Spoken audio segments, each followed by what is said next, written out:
This is slide number 4 of the course on Fourier optics, and I am your presenter Asloob Mutassar. The topics that we are going to discuss is helium neon as polychromatic narrow band source. If the source contains a large number of longitudinal modes, we would say that our helium neon source is a polychromatic and narrow band. For example, what is the meaning of the longitudinal modes? For example, if our helium neon laser source is operating at 10 wavelengths, then we shall say that the longitudinal modes are 10. So each wavelength corresponds to one longitudinal mode. And if the number of modes are more than 10, for example maybe 20 or 25, we shall regard such a helium neon laser as a polychromatic narrow band. And then we have the case which is helium neon as nearly monochromatic. If the number of longitudinal modes is less than 5 with significantly lower contributions in comparison with the central mode, then we say that our helium neon laser is nearly monochromatic.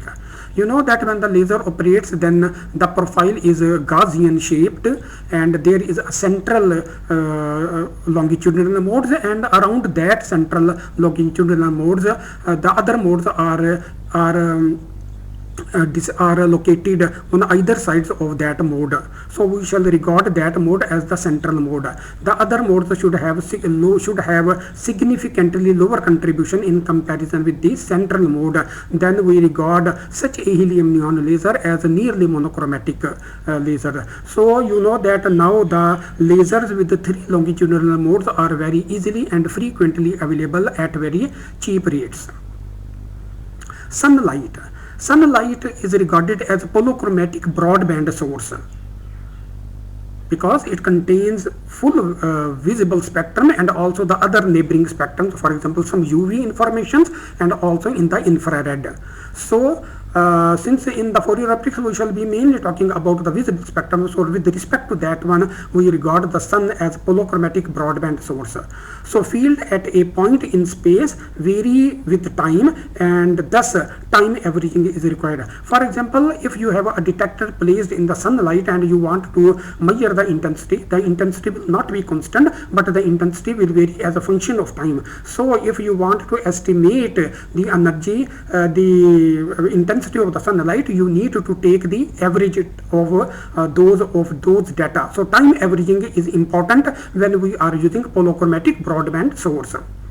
Now in Fourier optics, what kind of sources we shall be using? We shall be using light sources with perfect monochromatic wavelength. It means that we are using the fields which is operating at a single wavelength. So remember, single wavelength, such source doesn't exist in reality, but you know that we shall be concerned with the single wavelength. So whenever we are going to design our optical system, we shall design our optical system on that particular wavelength of light, on a single wavelength.